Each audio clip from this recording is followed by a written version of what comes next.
people? So, I made me a Tardis.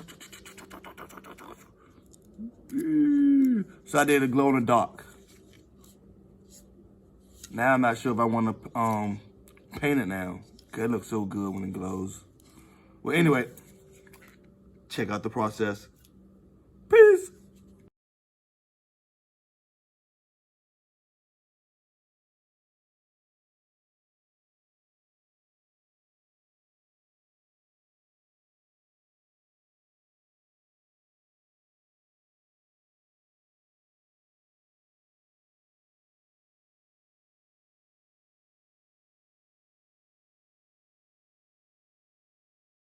All right, and there you go.